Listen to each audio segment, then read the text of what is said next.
Should you choose 482 visa over 491 visa?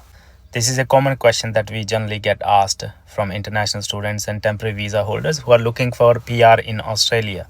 Hi everyone, my name is Mahinder Singh and I am a registered migration agent. If you guys are watching my videos for the first time, please do not forget to hit that follow, like and share button.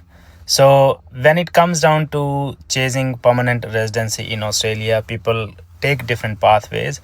And currently, because we have a lower number of allocations for 189, 491 and 190, a lot of people are also exploring PR pathways through employer sponsored visa.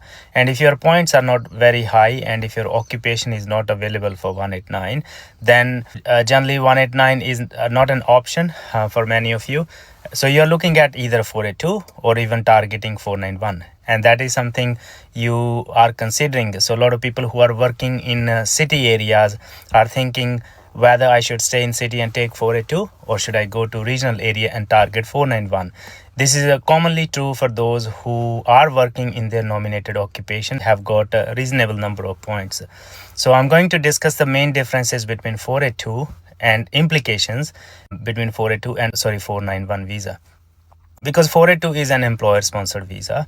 So when you apply for this visa, once your visa is granted, you can only work with that employer.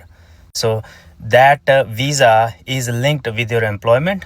If your employment is ending or if your employment ends, then you'll have 6 months to find another employer, probably do nomination and visa application again in most cases. Basically, you lose your freedom, even though you can enjoy the lifestyle because you are not required to move to regional area. However, you lose the freedom of changing jobs. You lose the freedom of changing your employment. You lose the freedom of if you want to do your own business, you can't do it because A2 visa links you with your employment and there are many conditions that you are required to meet. If your employer makes you redundant because there is no requirement for your position, they can do it. You have to find another employer and then the same painful process. Now, from 482, you can get 186 after 2 years of holding 482 under TRT stream.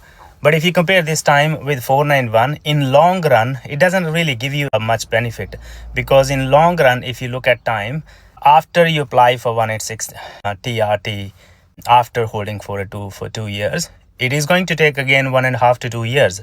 So basically your journey to PR from first 482 until your 186 under TRT is roughly 4 years or 4.5 years.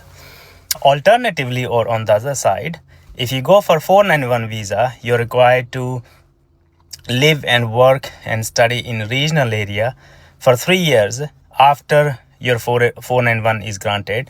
And you can after that apply for your PR on your own. You also get Medicare benefits on 491 visa, which you generally don't have on 482. And also you have freedom of changing your employers. You also have freedom of changing your employment. You can work in another field as well. There are no minimum salary requirements that you are required to make under 4.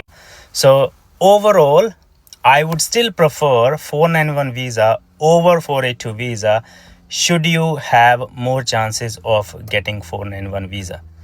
If you guys need to discuss this in detail, reach out to us on the give numbers. Simply head to my website and book appointment. I'll be happy to help. Thank you.